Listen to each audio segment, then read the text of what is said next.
What up, everybody, and welcome to episode 56 of My Hero Academia, aka Rush.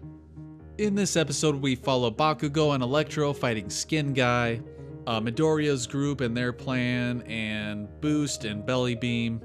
By the way, I'm using nicknames a lot and hopefully trying to come up with one-word descriptions of each of these characters so that you can know who I'm talking about right away when I say the word. Like Grape or Electro. I'll try to use their names as much as possible, but if I can't think of them off the top of my head, then I'm just going to use descriptive words. But anyway, let's get on to the review. We go on with Bakugo and Electro fighting Skin Guy. So, very interesting little confrontation here. Like, the animation's like not the best in this episode until maybe the end, and I'll get to that in a second. But it's, adequate. It's fine. Bakugo versus this guy, and then Bakugo gets Majin Boo'd, and he gets trapped in the skin, whatever the heck that is, clumped in. He's turned into a clump, which is awesome because it gives Electro some time to shine.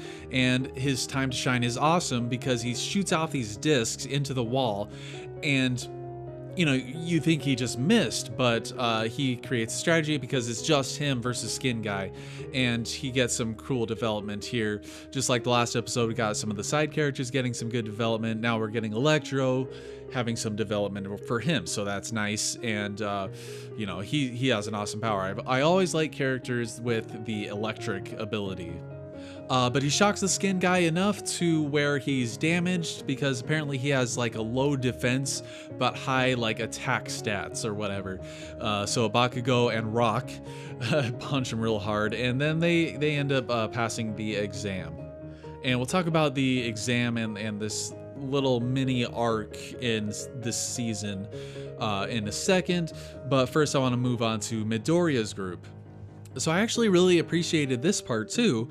So many times it's like Midoriya who has the plan, or in shonen anime, it's like the main character who comes up with the plan to get him out of the situation and to win or whatever. But I really appreciated Ochaco's and Tape's involvement in their success here, where you got these giant boulders floating up in the air attached to the tape, and they bring them down, and the tape is what catches their foes, and they're able to get them eliminated and win the exam or whatever. But that was really interesting. And I have a question for you guys about tape in a second, and I'll bring it up at the end of the video here. But Ochaco says, I'm curious as to like this exam is freaking dangerous, man. Those are big boulders and they come crashing down. It's like, what if you accidentally hit somebody? Lucky for them, she explains it that she just figured out the timing and then hid, So, I mean, obviously she timed it in a way to not hit anybody, which is convenient that nobody happened to be under the rocks because there's a lot of people there. And so she comes out and explains that, and I'm thinking, man, they sure are kind of like over explaining. I felt like they were over explaining things in this episode quite a bit.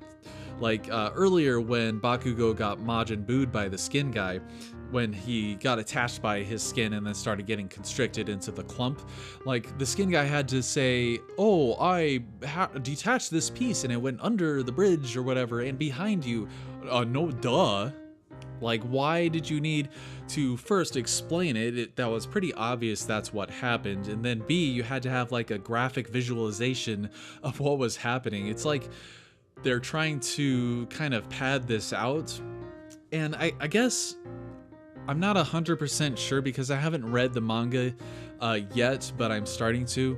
So I'm not sure like how much of this is filler.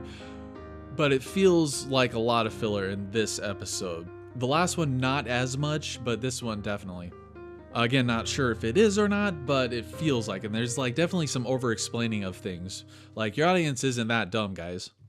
But their strategy and teamwork is cool. Even more importantly, an awesome scene between Midoriya and Bakugo especially. Bakugo's walking by and he's like, oh, you made it? And he's like, well, yeah, I mean, with your power, I would assume that you would make it. And he's kind of like starting to accept Midoriya, whereas before, he didn't like accept him at all because he didn't have any quirks. So therefore he thought of him as like a worthless, person. He's like, you don't have any power. What good are you? You're worthless. And now Midoriya has the power, and it's bringing it back to he's going to make this borrowed power his own. And he's really starting to do that as a character.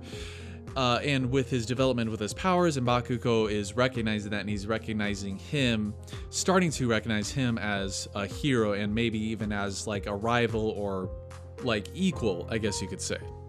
So moving on to the third act here, we have Boost and Belly Beam, Ida and Belly Beam, I like to call them. They're kind of running, and it's so freaking funny. They're running from these guys, and Ida has Belly Beam by his cape, and he's just freaking flailing around.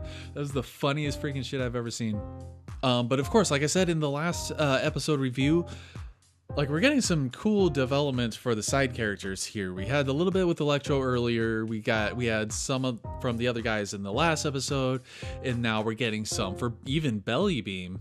Because when Ida finds him, he's kind of talking like all inspirationally, and he says something about the shape of his dream, and that gets Belly Beam thinking about the shape of his dream, and what he wants to accomplish, and he at the end just wants to be an equal, or at least considered an equal maybe. And Ida's like, I don't really know what you want to be equal to, but okay, man, let's just get these eliminations. And so they're kind of backed up in a corner. And Belly Beam decides, okay, you know what? 2 of my things are gone. I don't want to take Ida down with me. I want to be, think about the shape of my dream. And he decides to kind of do the sacrificial thing. Belly Beam's up in the sky to attract attention of all the bad guys. And, he creates the plan for Ida to go behind the guys.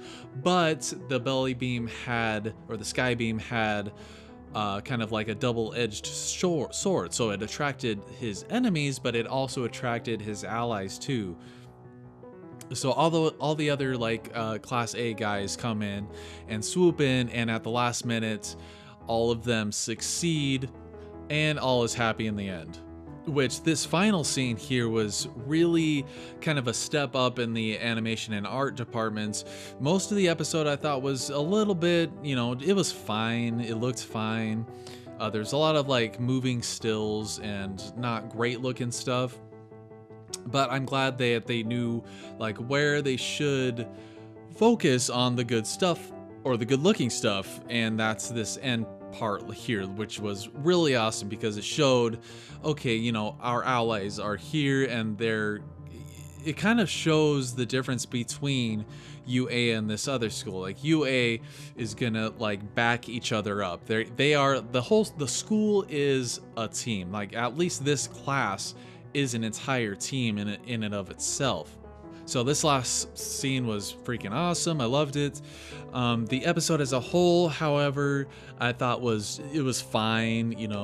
I felt like the pacing was kind of all over the place, with most of the episodes seeming to be pretty draggy to me. There was parts where they're just like in the waiting area, the people who have passed, they're just kind of talking and blah, blah, blah. It's kind of boring. And then you get to Bakugo stuff, which is kind of exciting. Some great development there for Electro. And then finally, at the end, I felt like this should have been like another episode or something, because it's like, okay, there's 30 more students left or whatever. And then at the end, it's over. Like the exam is over. So like at the last minute, like all of them passed and all the others were eliminated. And I felt like that part was pretty rushed, however awesome it was. And I especially loved Grape, or Mineta as his name is.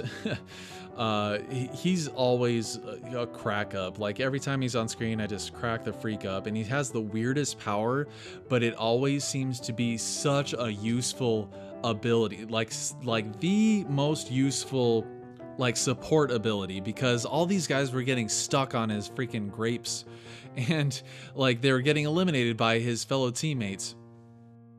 So that was awesome, and it was similar to what Tape did earlier. So what do you guys think here? Who do you think is more sticky? Do you think Grape's head balls are stickier than Tape's tape? Do you think Grape's grapes are stickier than Tape's tape? That is the question of the day. But what did you think about the episode overall? Let me know what you think about tapes versus grapes and what you thought about the episode as a whole. So, as always, I hope you had some fun here. Thanks as always for watching, and take it easy.